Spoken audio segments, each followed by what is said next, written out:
ఆంధ్రప్రదేశ్ కూటమి ప్రభుత్వంలో power sharing ఒకటే కాదు, అవినీతిలో కూడా షేరింగ్ జరుగుతుందా అంటే అవుననే సమాధానం వస్తుంది. రాష్ట్రంలో కూటమి ప్రభుత్వం అధికారంలోకి వచ్చినప్పటి నుంచి విద్యుత్ శాఖ అవినీతికి కేంద్రంగా మారిందనే ఆరోపణలు పెద్ద ఎత్తున వినిపిస్తున్నాయి.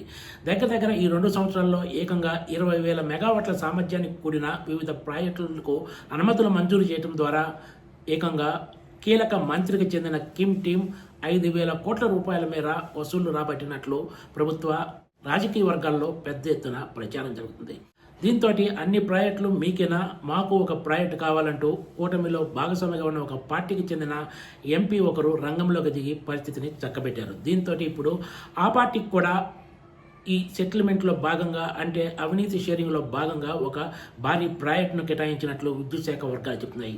గతంలో ఏ ప్రాజెక్టు విషయంలో కూడా తాము ఎదుర్కొని ఒత్తిళ్లు ఈ ప్రాజెక్టు విషయంలో ఎదుర్కోవాల్సి వచ్చిందనేది విద్యుత్ శాఖ వర్గాల నుంచి అందుతున్న సమాచారం.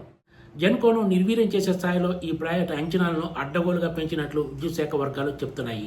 కాంట్రాక్టర్లకు ఎంపిక చేసిన సంస్థలకు మేలు చేసి పెట్టేందుకే ఈ ప్రాజెక్టులో అడ్డగోలుగా అంచనాలు పెంచి టెండర్ కేటాయించినట్లు ఆ శాఖ వర్గాలు వెల్లడించాయి.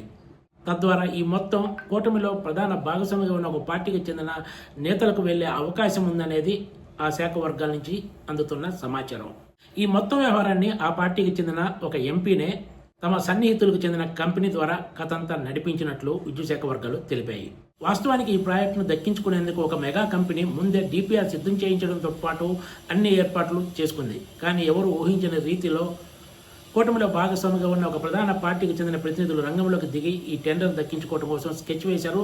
తాము అనుకున్నట్లు పని పూర్తి చేయించుకున్నారు కూడా. అందుకే ఈ టెండర్ వాయిదాల మీద వాయిదాలు పడుతూ వచ్చింది. ఫైనల్గా ఇప్పుడు ఈ టెండర్ కేటాయిస్తూ ఉత్తర్వులు కూడా వెలువడ్డాయి.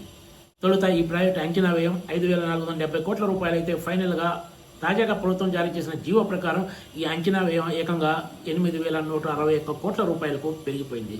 దీంతో ఎంత భారీ స్థాయిలో ఇందులో అవినీతి జరగబోతుందో కళ్లకు కట్టినట్లు కనిపిస్తోంది. వాస్తవానికి విద్యుత్ ప్రాజెక్టుల విషయంలో ఆంధ్రప్రదేశ్ ప్రభుత్వంలో పవర్ఫుల్ మంత్రిగా ఉన్న వ్యక్తి చెప్పిన ప్రకారమే సాగుతుందని ఆ శాఖ వర్గాలు వెల్లడించాయి. ఆయన తరపున కిమ్ టీం పనిచేస్తుంది. ఈ టీం తరపున ఢిల్లీతో పాటు హైదరాబాద్, అమరావతిలో కూడా ప్రత్యేక బృందాలను ఏర్పాటు చేసుకున్నారు. అనుమతులు మంజూరు చేయడం ప్రభుత్వం వంతు, వసూలు చేయడం వీళ్ల వంతు అన్నది విద్యుత్ శాఖ వర్గాలు చెబుతున్న మాట. అయితే కూటమి భాగస్వామి పార్టీకి తాజాగా కేటాయించిన భారీ ప్రాజెక్టు వెనక ప్రభుత్వ పెద్దల ఆశీస్సులు కూడా ఉన్నాయి. లేకపోతే ఇది ఏమాత్రం ముందుకు జరగదనే విషయం ప్రతి ఒక్కరికి తెలిసిందే. ఈ ప్రాజెక్టు ద్వారా ఆంధ్రప్రదేశ్ విద్యుత్ శాఖలో అవినీతి కొత్త శిఖరాలకు చేరినట్లయిందని ఆ శాఖ వర్గాలు వ్యాఖ్యానిస్తున్నాయి. నిజంగా ఈ ప్రాజెక్టు తోటి కూటమిలోని ప్రధాన పార్టీకి ఏమాత్రం సంబంధం లేకపోతే నీతి నిజాయితీకి తామే నిలువెత్తు నిదర్శనం అని చెప్పుకునే నాయకులు దీనిపై విచారణకు డిమాండ్ చేస్తారా అని ఆ శాఖ వర్గాలు ప్రశ్నిస్తున్నాయి కూడా.